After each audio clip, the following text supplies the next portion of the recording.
নমস্কার বন্ধুরা, আমি আজকে তোমাদের সাথে আরেকটা রেসিপি শেয়ার করব। আজকে আমি বাড়িতে বানিয়েছিলাম নিরামিষভাবে আলু ফুলকপির তরকারি। তো এটা আমি কীভাবে রান্না করেছিলাম সেটাই তোমাদের সাথে শেয়ার করব। তো চলো রেসিপিটি শুরু করা যাক। তো এর জন্য প্রথমে আমি আলু আর ফুলকপি কেটে নিয়েছি। আমি এখানে অল্প পরিমাণ আলু নিয়েছি আর ফুলকপিও পুরোটা নিইনি, অর্ধেকটা নিয়েছি। এবার আমি একটা পেস্ট বানিয়ে নেব। এখানে আমি নিয়েছি পোস্তদানা, টমেটো, আদা, কাঁচা লঙ্কা। এটা আমি মিক্সিতে বেটে নিয়েছি। এবার আমি একটা গুঁড়ো মশলা মানে ভাজা মশলা তৈরি করে নেব।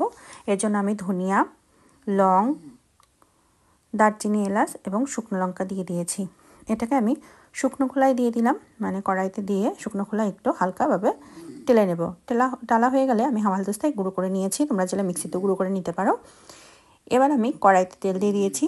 তেলটা যখন গরম হয়ে এসছে এর ভিতরে আমি একে একে সবগুলো আলু দিয়ে দিয়েছি। সামান্য একটু নুন দিয়ে দিলাম ভেজে নেওয়ার জন্য। এবার আমি বেশ ভালোভাবে লাল লাল করে আলুগুলোকে ভেজে নিচ্ছি। আলুগুলো ভাজা হয়ে গেলে আমি আলুগুলোকে একটা পাত্রে তুলে নেব। এবার আলু ভাজার ওই তেলেই আমি ফুলকপিগুলো দিয়ে দেবো। একে একে সবগুলো ফুলকপি দিয়ে দিলাম আর দিয়ে দিলাম সামান্য একটু লবণ ভাজার জন্য। এবার ফুলকপিগুলোকেও আমি একটু সময় নিয়ে বেশ ভালোভাবে লাল লাল করে ভেজে নেব। ফুলকপিগুলো যখন এরকম লাল লাল হয়ে আসবে তখন আমি ফুলকপিগুলোকেও একটা পাত্রে তুলে নেব। সবগুলো ফুলকপি তুলে নিচ্ছি। এবার কড়াইতে যে তেল আছে আমি এর সাথে আর সামান্য একটু তেল অ্যাড করে নিয়েছিলাম। এবার এই তেলের ভিতরে আমি দিয়ে দিলাম হলুদ গুঁড়ো আর সামান্য একটু কাশ্মীরি রেড চিলি পাউডার দিয়ে দিলাম। দিয়ে একটু নাড়িয়ে চাড়িয়ে নিচ্ছি। ঝালটা কিন্তু কাঁচা লঙ্কারটাই হবে, তোমরা চাইলে এখানে শুকনো লঙ্কার ঝালও দিতে পারো।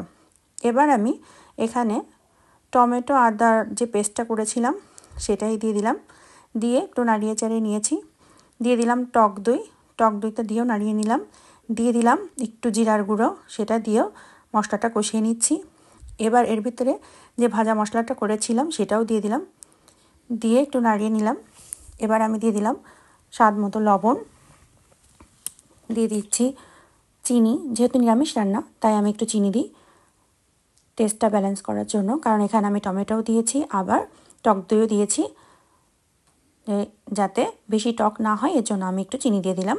দিয়ে মশলাটাকে কষিয়ে নিলাম। যখন তেলটা ছেড়ে দেবে তখন এর ভিতরে আগে থেকে ভেজে রাখা আলু আর ফুলকপিগুলো দিয়ে দিলাম। দিয়ে এই মশলার সাথে আলু ফুলকপিগুলো বেশ ভালোভাবে আমি কষিয়ে নিচ্ছি।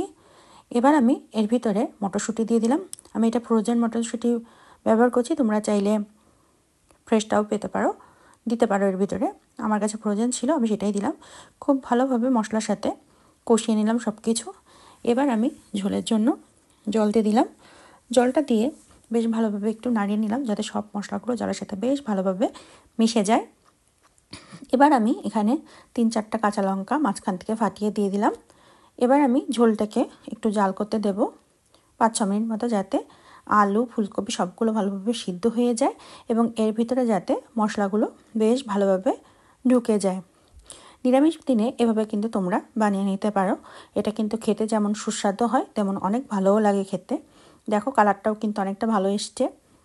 এবার আমি নামানোর আগ দিয়ে একটু ঘি দিয়ে দিলাম। আমি গরম মশলা দেবো না, যেহেতু ভাজা মশলার সাথে ছিল ওটাতেই হয়ে গিয়েছে, এর জন্য সামান্য একটু ঘি দিলাম। দিয়ে একটু নাড়িয়ে চাড়িয়ে নিলাম। আমার রান্নাটা কিন্তু হয়ে গিয়েছে, আমি নামিয়ে সার্ভ করে নিলাম। তো তোমরা এভাবে ট্রাই করে দেখো বাড়িতে একটাবার।